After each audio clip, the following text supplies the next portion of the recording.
Minister and Mrs. Morrison, thank you very much. Australia is a fantastic country and a brilliant ally.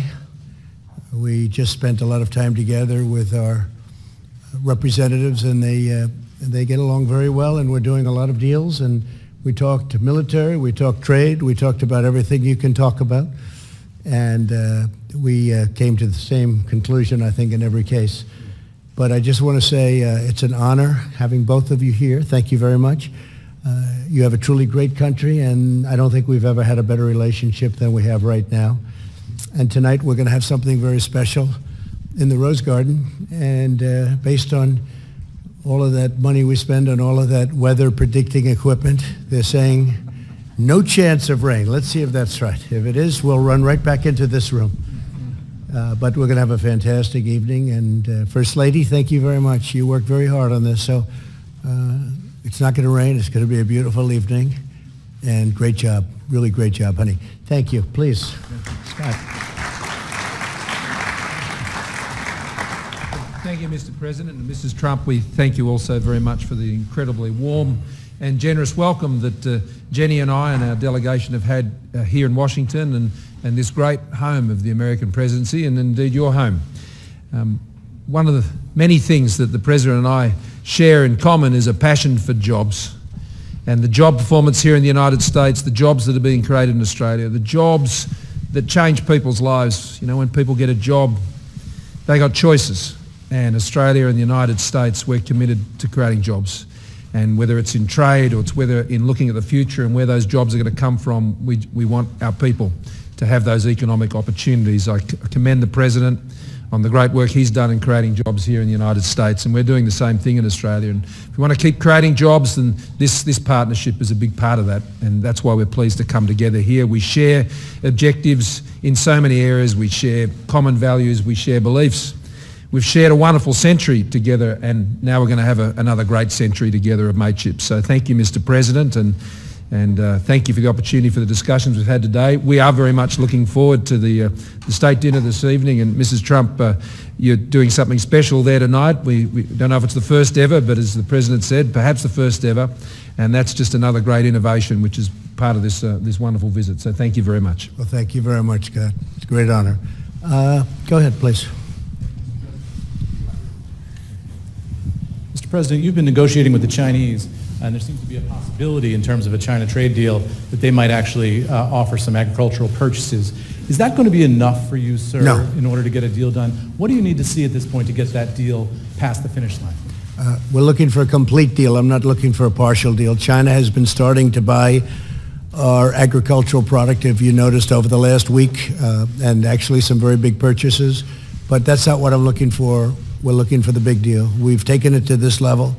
We're taking in billions and billions of dollars of tariffs. China's devalued their currency, and they're putting out a lot of money into their economy, and they have a very bad economy right now, and I don't want them to have a bad economy, but it's the worst in, they say, 57 years. 2 weeks ago it was the worst in 22 years. Now it's 57 years, and it's only going to get worse. Their supply chain is being broken up very badly, and companies are leaving because they can't pay the 25, soon to go to 30% tariff. And we have 30% very shortly on $250 billion. We have another tariff at a slightly smaller number, as you know, on about $300 billion worth of goods and products. So they would like to do something. As you know, we're talking a little bit this week, talking a lot next week, and then top people are going to be speaking the week following. But I'm not looking for a partial deal. I'm looking for a complete deal. For the election, sir? No, I don't think I need it before the election. I think people know that we're doing a great job. I've rebuilt the military. Scott and I were talking about that. We spent $1.5 trillion. When I came in, our military was depleted. Frankly, we didn't have ammunition, okay? But our military was in very bad shape. We've rebuilt the military. We've got one of the strongest economies. Mike Pence actually got some, who's right here, a great vice president. He was talking yesterday, and he called me. He says, boy, these numbers, these consumer numbers are incredible. The retail numbers that came out 2 days ago that really weren't reported were really, I mean, just incredible numbers. You know that very well. That's your world. and some other numbers. We're doing very well. Our economy is very strong.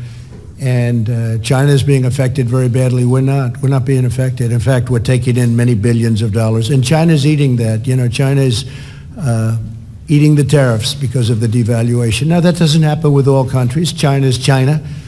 And they know what they're doing as well as anybody. My relationship with President Xi is a very amazing one, very good one. But we have right now a little spat. But I think we're doing very well. Our country is doing well. You look at so many different things. Look at all of the regulation cutting that allows us to do what we did. Look at what happens 3 days ago where you have an attack like that and it takes out a big chunk of oil and the price goes up $4, $5, and now it's heading down rapidly. That tells you that would have happened years ago. It would have gone up $50. It would have doubled. And this was a blip. So it's been really amazing what we've been able to do. I think the voters understand that. I don't think it has any impact on the election. Now, if something happened, I think that would probably be a positive for the election, but that's okay. I do think signing USMCA on a bipartisan basis with Nancy Pelosi and Chuck Schumer and everybody else, very bipartisan. I think that's very important for our country. And I would certainly be willing to say that's a bipartisan deal. But I think that's very important for our manufacturers, for our farmers, even for unions. They want that deal done. And so hopefully that's going to be put up to a vote very soon. There'll be very little cajoling of the Democrats because most Democrats want it too. But the USMCA is ready to be voted on. It's finished. Mexico has taken their final votes. Canada is willing to do that anytime we want them to. They're all set to go. And we need that for we need that for our country. It's a great deal. It's a great deal. Thank you. And for the Prime Minister, sir, your economy is to some degree caught in the cross-currents between the United States and China. What did you say to the President about what your ideal outcome is here for a China trade agreement between the United States and China? Well, thank you. Look, obviously, we're keen to see the United States and China be able to come to an agreement, but what is always necessary is deals have got to be fair, deals have got to be good deals have got to be sustainable deals, and I think one of the things we've seen, Australia has benefited greatly from the economic growth of China. We have a comprehensive strategic partnership with China and a free trade agreement with China. And they have grown and they have become, a substantive economy in the world. And once you sort of get into that level, then you need to be able to be playing to the same rules as those other developed nations. And I think this is, the new generation of deals I think we'll see China do, which the President has been working on, and he's been working on it for some time, and we wish him well in that process. There are some real serious issues that have to be addressed in that deal. Things like intellectual property, that's a big issue, and it needs to be addressed. So we look forward to them achieving it, and that providing, I think, the broader certainty and stability to the global economy, which all nations will benefit from. And we could do, Scott, a very big deal with China, and it could go very quickly, as you know, but it wouldn't be the appropriate deal. We have to do it right. And that's a very complicated deal with intellectual property protection. We have to do that and other things. I could leave lots out and have a deal very quickly, but we want to do it right. Please. Yeah, sure. Andrew.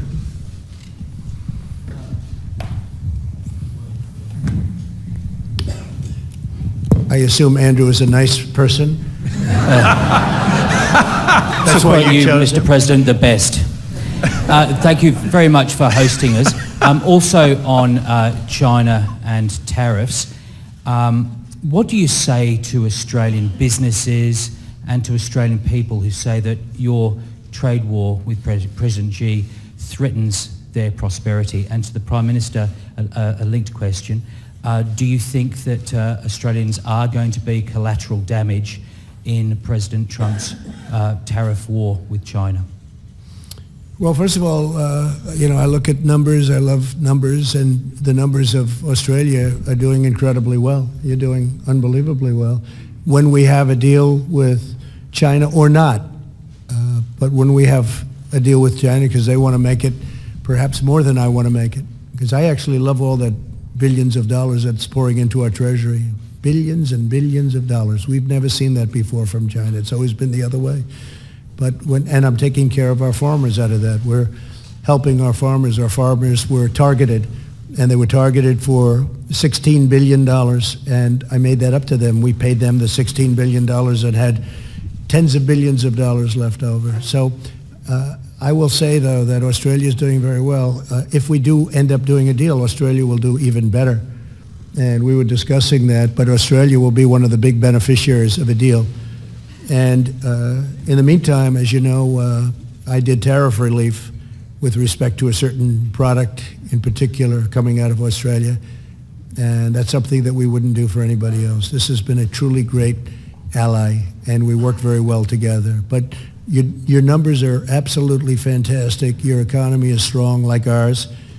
And I think we're two real examples of two countries doing extremely well. Some countries aren't doing so well. That's Europe is not doing well. Asia is not doing, large parts of Asia are not doing well. China's not doing well. Please. Thanks. Mr. President, Australia is in its 29th year of consecutive economic growth, which is an extraordinary national achievement, and we will continue to grow as our most recent national accounts demonstrated. Australia is also very used to dealing with a complex and changing world, and that's why we're diversifying our trade base and have been doing that for many years. I mean, 6 years ago, when our government came to office, 27% of our trade was covered by agreements around the world. That figure is now 70%, and we're going to take that to 90%. And that's important, and that's opening up opportunities. So there are ebbs and flows that go in the global economy, and Australia has built up a resilience through the broad-based nature in which we're taking our economy to the world. I mean, Australia has never got rich selling things to itself, and we've always had an outward-looking perspective when it comes to engaging our economic opportunities. And a big part of what we've been discussing here is some new opportunities, whether it's in the rare earths, the critical minerals, the frontier technologies, space. You know, this is where jobs are going to be in the future as well. And so we will deal with those ebbs and flows as they come, but the President's right. The arrangement they will come to, and I'm confident they will, with China, will be one that will set, a new bar in terms of how China's economy then deals with a lot of these complicated issues in the future with developed economies like Australia. So we look on with interest, and I think ultimately when we arrive at that point, it's going to put global trade on a stronger footing. And Australia's really been so focused on the economy. They do minerals. They have incredible wealth in minerals and coal and other things, and they're really at the leading edge of coal technology. It's clean coal, we call it, clean coal, but it's also great for the workers. And things that would happen to, because it was very dangerous years ago and very bad for a lot of people. And you've rectified that 100%. It's incredible. I looked at your statistics the other day, and coal miners are very, very safe in Australia. It's incredible what you've done. In fact, we're looking at what you've done. We can do a deal on that. I want to. We'll do a deal. We'll make a deal. Yeah, go ahead, please. Thank you. In the midst of these escalating tensions with Iran, you've now named a new national security advisor, Robert O'Brien. Yes. What is he recommending to you in terms of dealing with the latest strikes on Saudi Arabia and the response? And then secondly, you announced new sanctions on Iran. Secretary Mnuchin said that this affects the last available funds for that regime. Have we now exhausted sanctions in regards to Iran? Well, these are the strongest sanctions ever put on a country. We are at a level of sanction that is far greater than ever before with respect to Iran. Today we did central bank, as you know, and we'll see. We'll see. They're having a lot of problems, not only with us, they're having problems within their own country, and I think they have a lot of self-made problems. We are by far the strongest military in the world. Going into Iran would be a very easy decision, as I said before, be very easy, the easiest thing. Most people thought I would go in within 2 seconds, but plenty of time. In the meantime, they have a lot of problems within Iran. Iran could be a great country, could be a rich country, but they are choosing to go a different way. There'll be a point at which they'll be very sorry for that choice. But I think I'm showing great restraint. A lot of people respect it. Some people don't. Some people say, oh, you should go in immediately. And other people are so thrilled at what I'm doing. And I don't do it for anybody. I do it for what's good for the United States, what's good for our allies. And it's working out really very well. As far as Robert is concerned. Robert, maybe you could stand up. Robert O'Brien has done a fantastic job for us with hostage negotiations.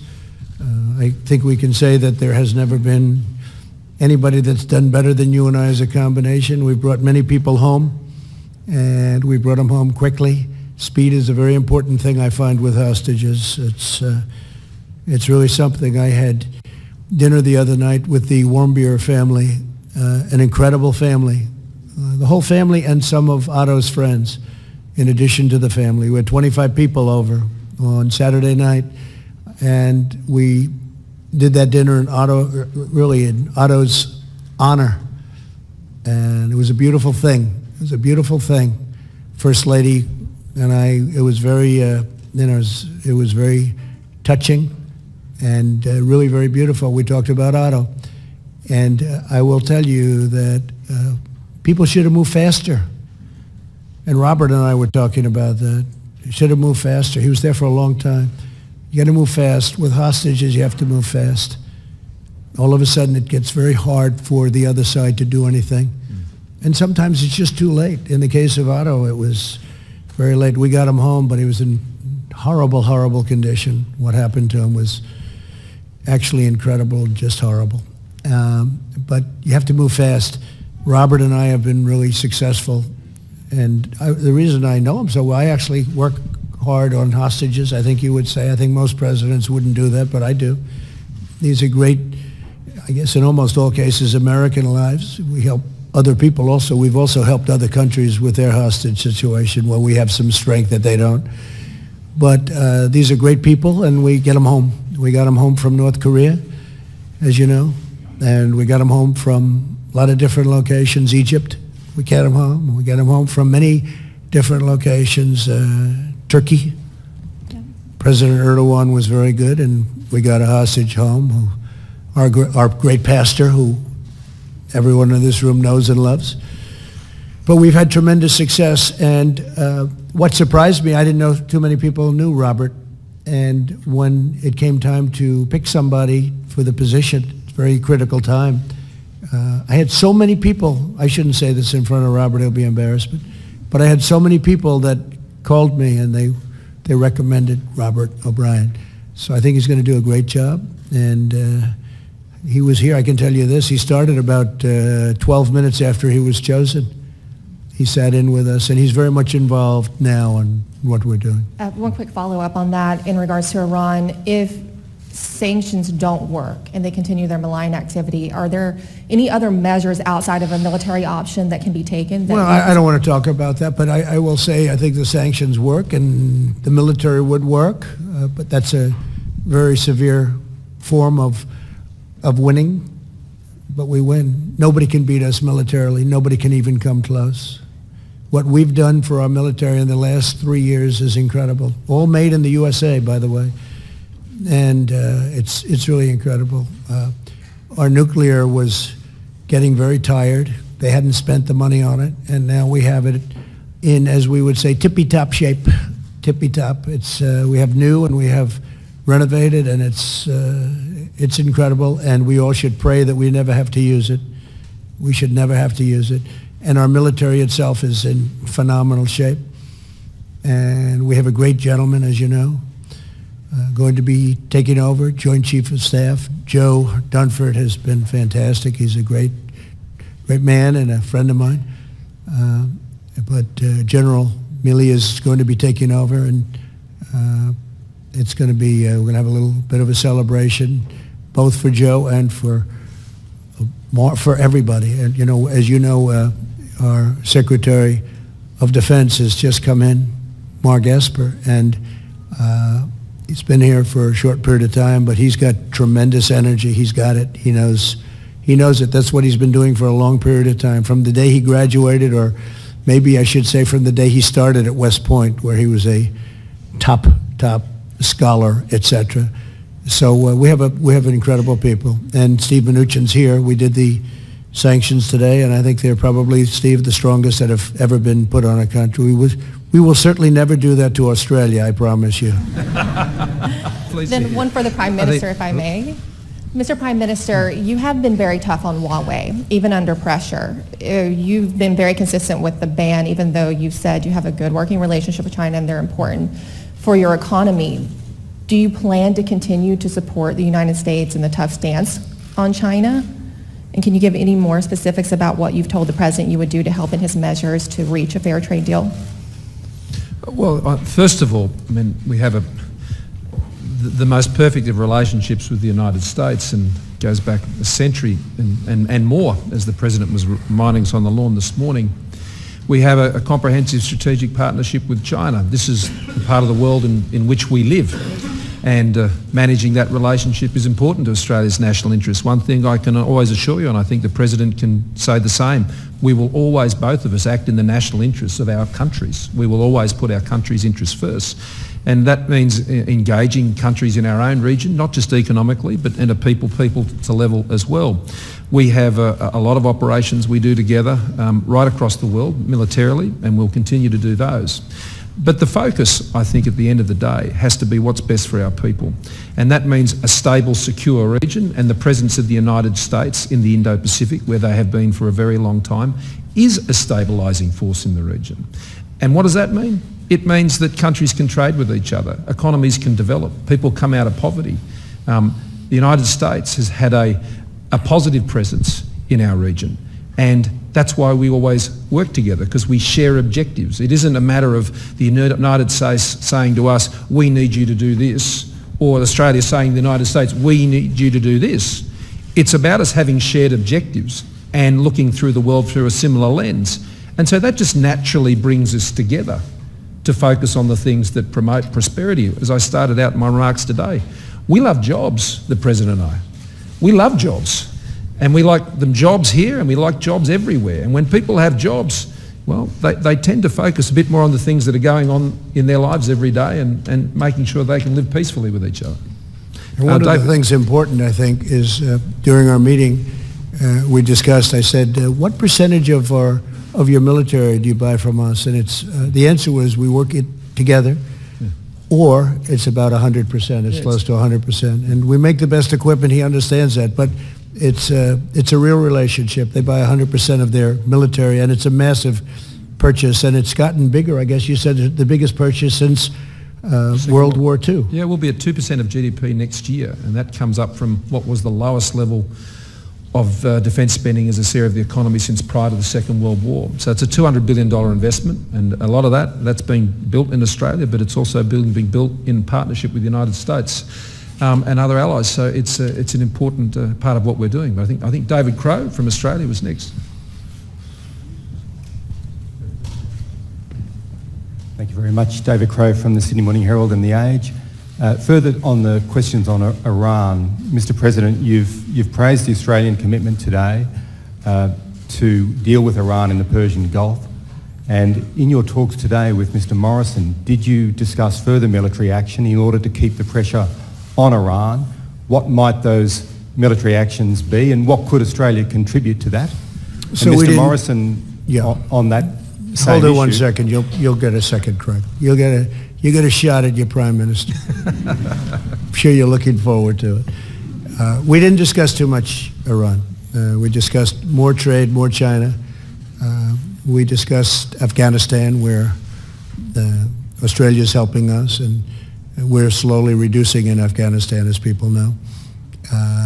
We've been very effective in Afghanistan, and if we wanted to do a certain method of war, we would win that very quickly, but many, really tens of millions of people would be killed.